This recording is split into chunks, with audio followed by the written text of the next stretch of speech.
2024 का लोकसभा चुनाव खत्म हो चुका है। किस सीट पर किसकी हार हुई, किसकी जीत हुई, किसके क्या कारण रहे,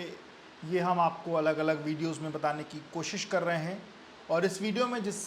आ, बात की हम चर्चा करने जा रहे हैं वो ये है कि आखिर किशोरी लाल शर्मा ने कैसे हरा दिया स्मृति ईरानी को, या स्मृति ईरानी का हारने का क्या कारण रहा। नमस्कार, मेरा नाम है विवेक राय, आप देख रहे हैं एबीपी लाइव।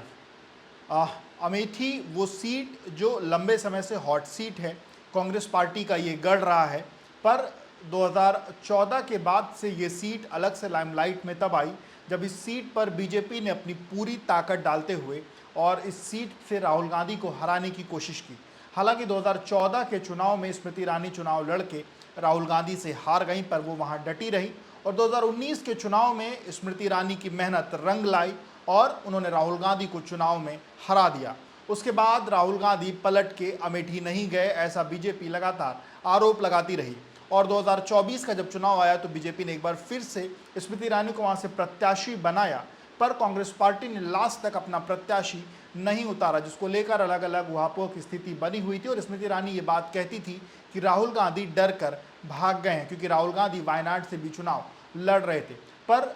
अमेठी के नामांकन के आखिरी दिन कांग्रेस पार्टी ने ऐसा दांव चला जिससे स्मृति ईरानी की मुश्किलें बढ़ गईं और बाद में उनको हारना पड़ा। कांग्रेस पार्टी ने अमेठी से केएल शर्मा यानी कि किशोरी लाल शर्मा, जो कि पिछले 4 दशकों से कांग्रेस पार्टी के करीबी रहे, राजीव गांधी जब यहाँ से सांसद बने थे तब वो किशोरी लाल शर्मा को यहाँ लेकर के आए थे और राजीव गांधी का काम धाम किशोरी लाल शर्मा यहाँ देखते थे। उसके बाद कांग्रेस पार्टी के जो भी सांसद रहे उनका काम किशोरी लाल शर्मा ही यहाँ अमेठी में रहकर अमेठी और रायबरेली में देखते रहे। किशोरी लाल शर्मा जब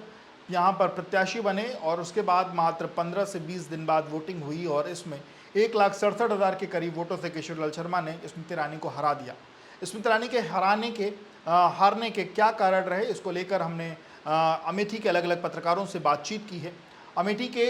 जो पत्रकार एसोसिएशन के अध्यक्ष हैं शीतला मिश्रा, उन्होंने बताया कि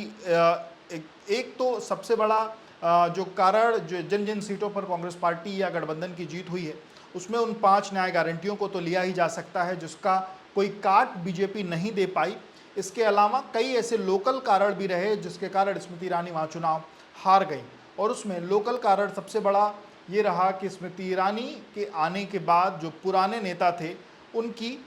एक तरीके से एक्सेप्टेंस कम हो गई थी और नए नेता जो भी आते थे उनकी एक्सेप्टेंस बढ़ जाती थी, जिस कारण जो पुराने लोग थे वो अलग से नाराज़ थे और इस चुनाव में उन्होंने पूरी मेहनत या पूरा साथ ये कहा जाए तो नहीं दिया। इसके अलावा जो भी नए नेता बीजेपी अलग अलग दलों से आ रहे थे उनकी पूछ लगातार वहाँ बढ़ती जा रही थी। और पिछले दिनों ही राज्यसभा के चुनाव में जिस तरीके से अमेठी के 2 ऐसे विधायक जो बीजेपी का समर्थन जिन्होंने किया, वो जब भारतीय जनता पार्टी के पक्ष में वो आ गए, इसके बाद वहाँ के जो लोकल विधायक रहे, जो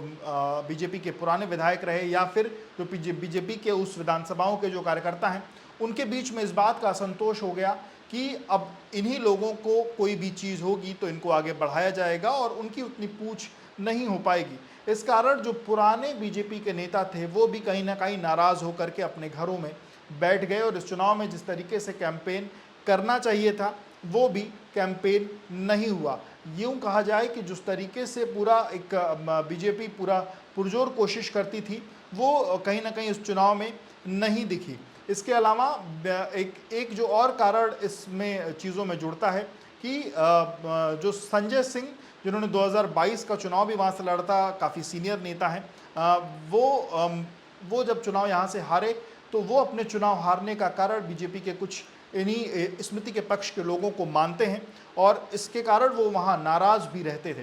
पर इस चुनाव में उनकी पूछ नहीं हुई, बीजेपी का कोई सीनियर लीडर उनके पास नहीं गया, उनको मनाने नहीं गया। हालांकि उन्होंने मुखर होकर के कहीं स्मृति ईरानी का विरोध नहीं किया, पर अंदर खाने उन्होंने कहीं समर्थन भी करते हुए ऐसे वो नहीं दिखे और जिसके कारण ये कहा जाता है कि एक बड़ा संजय सिंह की बिरादरी का जो वोट है या जो उनके जो लोग हैं वो स्मृति ईरानी से कहीं ना कहीं नाराज हुए और इस कारण एक बड़ा जो वोट परसेंटेज है वो स्मृति ईरानी के पास से खिसक गया। इसके अलावा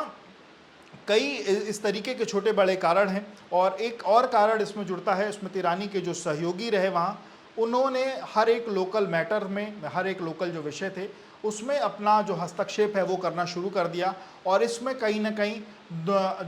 जो पक्ष भी इसमें निराश होता था उसकी नाराज़गी सीधे स्मृति ईरानी को इस चुनाव में हार का सामना करके झेलनी पड़ी। तो इस तरीके से बहुत सी ऐसी चीज़ें थी। वहीं स्मृति ईरानी की जो शब्दावली थी वो कहीं ना कहीं कई ऐसे बीजेपी के नेता कार्यकर्ता थे जिनको आहत की, जिनका ये कहना है कि अलग अलग समय पर जब उन्होंने अपनी बात रखने की कोशिश की तो स्मृति ने उनको जिस सम्मान के साथ उनकी बात सुननी चाहिए थी या रखनी चाहिए थी उस सम्मान के साथ न सुनी न रखी, और उनको कहीं ना कहीं कुछ ऐसा जवाब दिया जिससे वो आहत हुए। और उसका भी कहीं ना कहीं इस चुनाव में वो भी एक बड़ा कारण रहा स्मृति ईरानी को इस चुनाव में हारने का। और इसी कारण जो सीट स्मृति ईरानी ने 2019 में जीती थी वो तकरीबन 1,67,000 वोट से किशोरीलाल शर्मा ने इस बार जीत ली। और जो एक राहुल गांधी के ऊपर हारने का या वहाँ से भागने का आरोप बीजेपी या स्मृति ईरानी लगाती थी,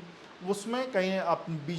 कांग्रेस पार्टी ने अपने एक छोटे से कार्यकर्ता से स्मृति ईरानी को हराकर एक बड़ा मैसेज, यूँ कहा जाए एक बड़ी उठापटक देने की वहाँ कोशिश की है।